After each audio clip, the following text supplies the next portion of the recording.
I was actually going downhill, getting in trouble. I couldn't get along with people my age. I was reckless, still young. One of my buddies who I was living with at the time, he had went through it and he told me about it. My friend recommended me here. Here, everybody's a team. I thought about it and it was an opportunity. We're out here learning together, having fun. Your work is going somewhere, like it's not pointless. I'm grateful that I was accepted into YouthBuild and got given that second chance.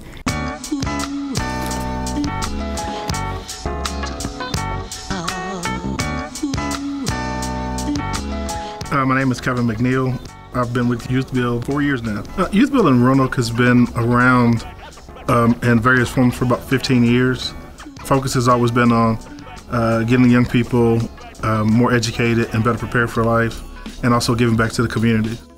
My name is Nikki Edwards, and I've been here at TAP with YouthBuild for going on 7 years now. I had no clue what I was walking into, and that probably was a good thing because I didn't have anything to base how I was going to approach the program. And we've partnered with Habitat for Humanity, and we've built houses on our own just through TAP. And we have 4 aspects. There's education, there's construction, there's a leadership, life skill type aspect, and then there's a job readiness, and they all flow seamlessly together.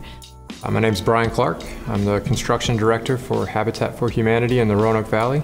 We really enjoy working with YouthBuild. It's been a great partnership. It's really been an asset to us, and now when we're doing our build schedule, we actually try to keep an extra house running so that we have a place that YouthBuild can kind of call their own. It's just really created a huge opportunity for us to increase our capacity to serve families in the valley. Karen Mason, I'm the Executive Director for Habitat for Humanity in the Roanoke Valley. We've had a long relationship with Total Action for Progress and YouthBuild. They came in and had youth that they wanted to engage in Habitat's construction program so that they could develop some job readiness skills. And we could certainly use the help on the job sites, and it just kind of went from there. Whatever educational level they come in on, I want them to leave on a higher level. The main reason I really got into the program was so I could get my GED. I've tried to get my GED before, 2 or 3 times, couldn't do it. The teachers never cared about how I could learn.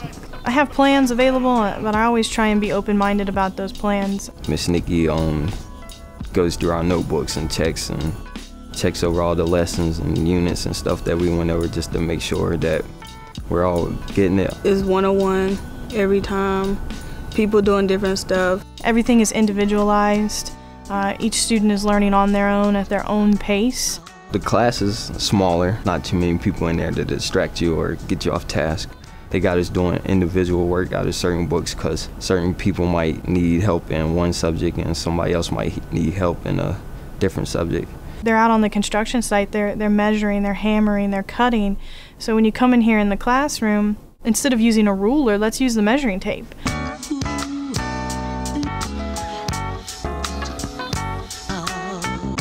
My name's Joey Sneed. I'm the lead construction instructor for YouthBuild with TAP.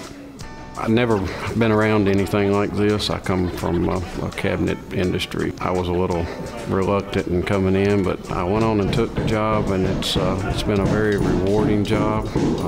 It's unique. It's not your typical construction site. Most all the students, they're eager to jump in and do something new. When I joined YouthBuild, I'm learning how to build houses. I'm learning how to do everything that I really thought that I couldn't do. I like that you can learn how to do construction. I think it's very interesting because I never knew that women could do that.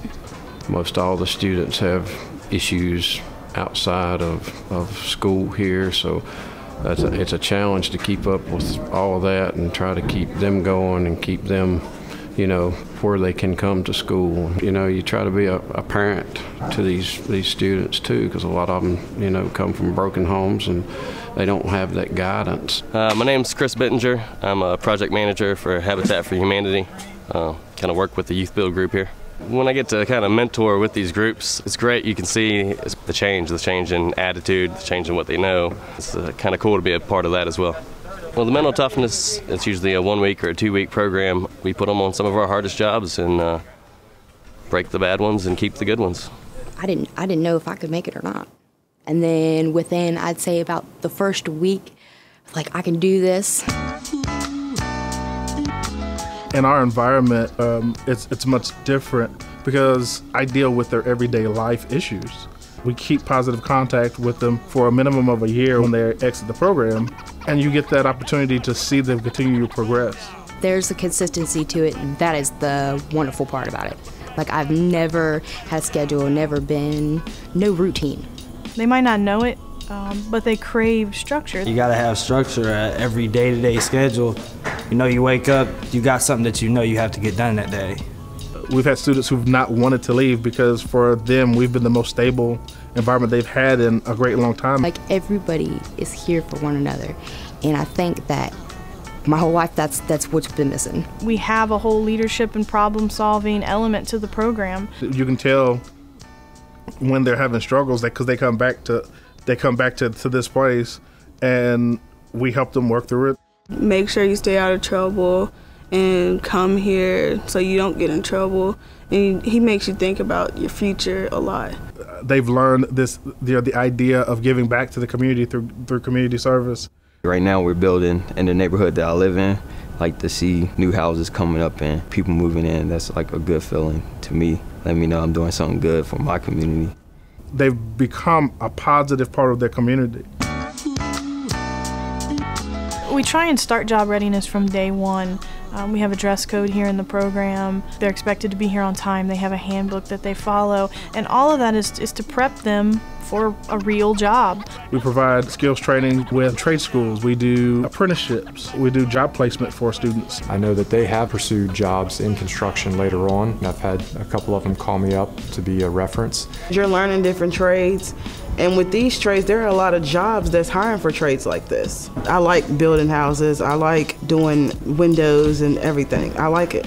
Even if they don't have any interest in going on and pursuing construction, at least they have something that they can build on their resume. They have skills. They came into work every day. They were on time. They achieved a certification. What we want them to understand is that anything really is possible. It's going to take work. It's going to take some dedication. It's going to take some planning. But it really is possible. And that moment when they look up and they realize it, it's a beautiful thing.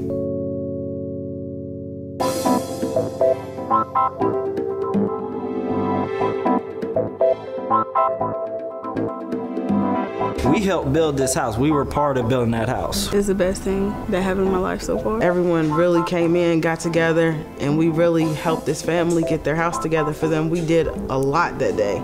You can do anything you put your mind to.